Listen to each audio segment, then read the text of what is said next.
here's where the story gets kind of interesting, to me at least.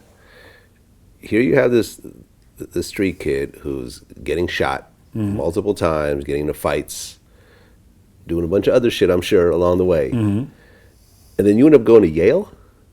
Well, I mean, it's you see what I'm saying? Well, you went to Yale and Brown, I guess.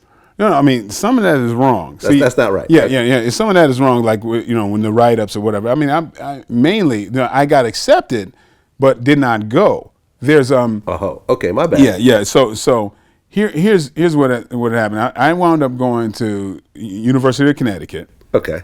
I came out and started teaching, right?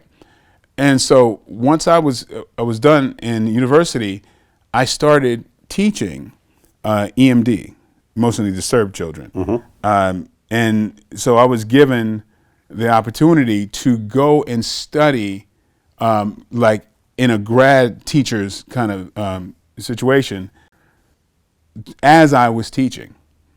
So I would then have all of my credentials put together while I'm doing, but while I'm doing that, I'm being paid as a full-fledged teacher that was going for my degree. And so that was a deal offered to me.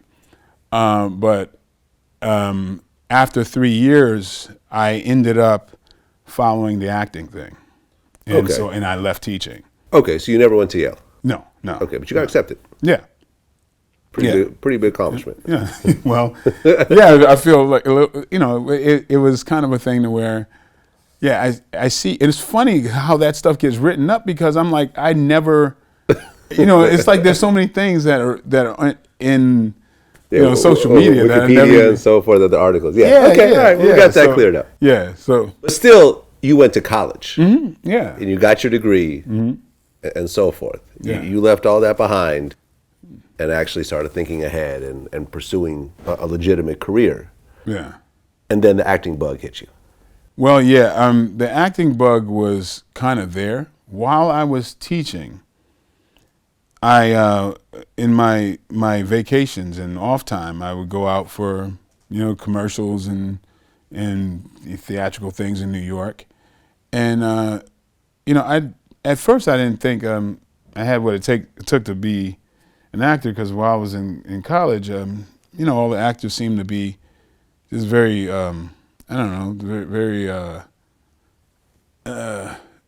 outward. Just they wanted a lot of attention. They seemed to be flamboyant. Yeah, big narcissistic, and I was like, I don't identify with these people. But my interest was solely as, in that kind of psychosocial perspective.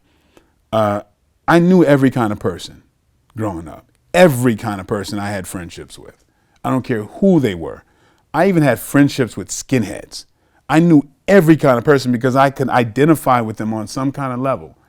And sometimes friends would tell me when I would just, recount a story, "Oh my God, you just became that person." And I was like, "Oh, what, really? Okay."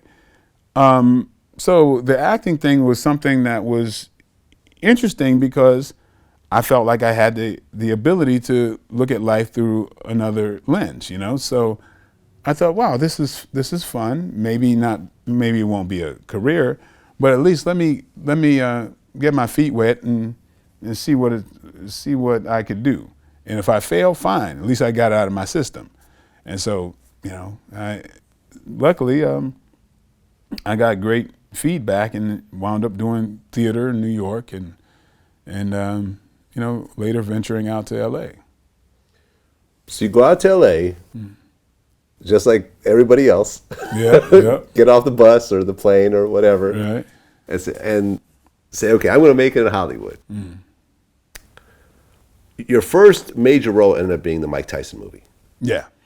How many years passed from the moment you touched down in LA to that movie? Okay, I got to LA in 92 and Tyson was 94.